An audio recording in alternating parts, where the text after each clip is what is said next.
Hello các bác nha, em đang bày đấu, em bồi đầu đàn. Đàn này khá là đông, khoảng vài chục con. Đấy, kêu vãng hết cô này. Con này tách ra đuổi các con khác. Đấy, bay xuống đó.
Đầu đàn anh em nhé.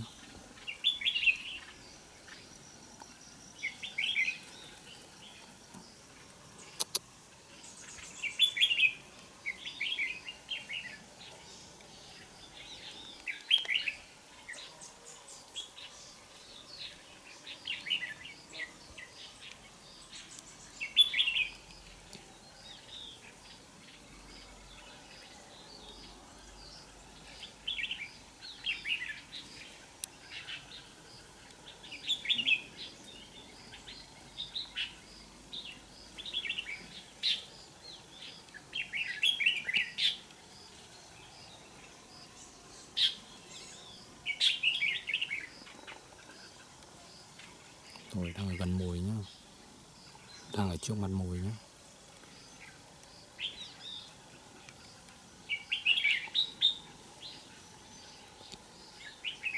Màu lân anh em nhé. Màu lân họng vò. Màu rộng, đang ở trước mặt mồi nhé.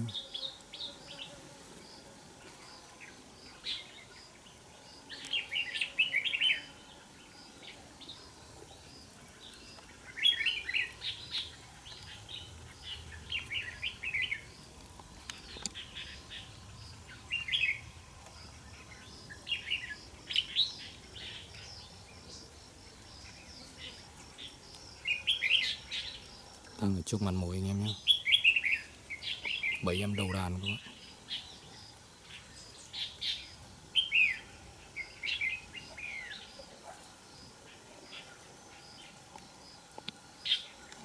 Màu lân đẹp chưa? Hiếm bản. Clip bẫy đấu của Hiển Manly Lạng Sơn nhá.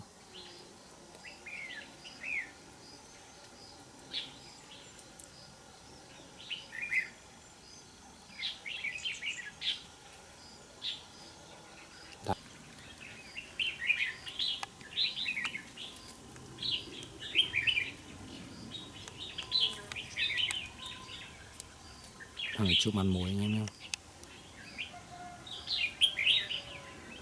Đây.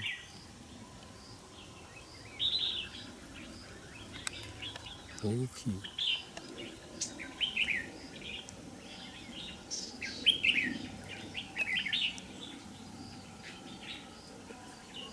Đây rồi.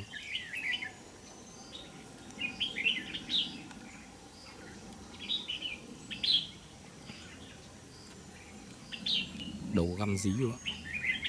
Đang cuốn mồi. Đang rất cuốn mồi nhá.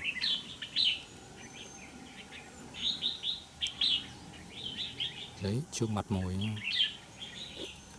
Màu lân quá đẹp luôn. Màu lân họng vò hiếm bản.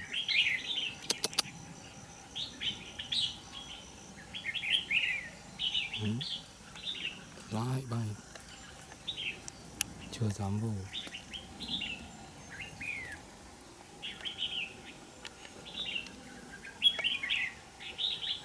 Đầu đàn của vang hết khu rồi luôn.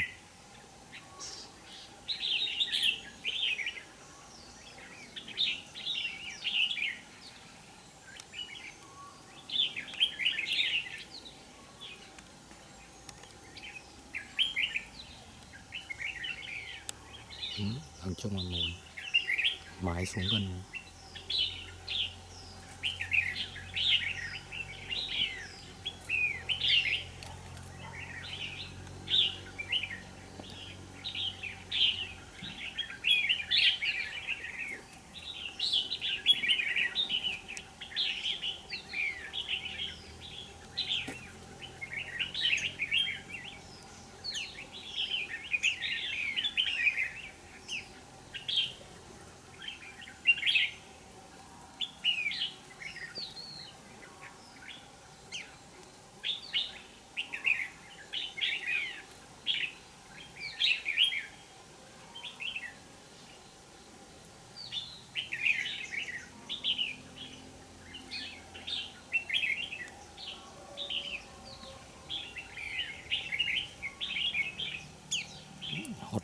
Hót đấu rất găm.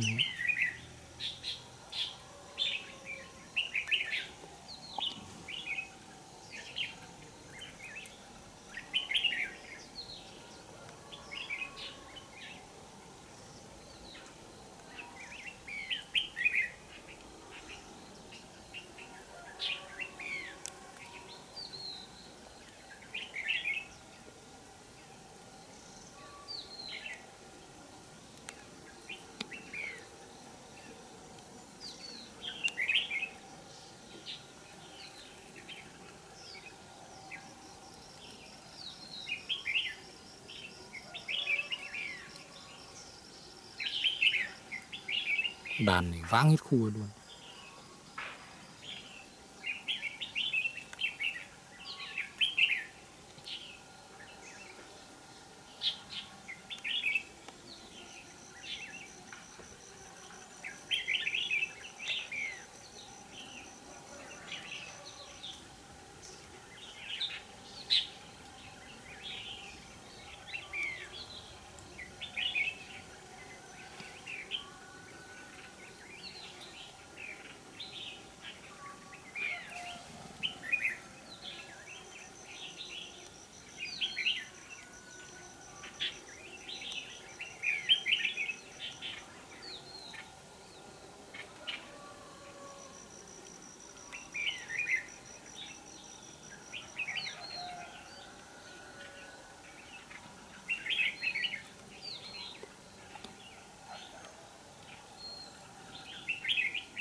Đậu chân lồng các bác nhá.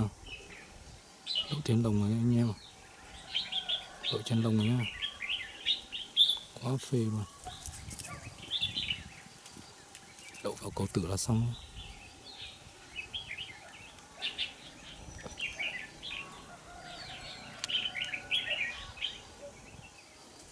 Lại nhảy ra.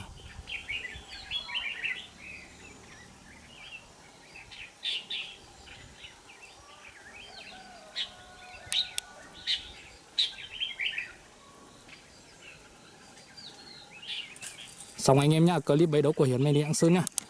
Em màu lân về đội nhá. Màu lân đầu đàn anh em nhá. Em màu lân đầu đàn về đội nhá. Thì anh em nhá, clip bẫy đấu của Hiển Mê Ly Lạng Sơn nhá. Ngồi đại đế lại lập công nhá. Nay ngày 30 tháng 11 nhá. Úi giời.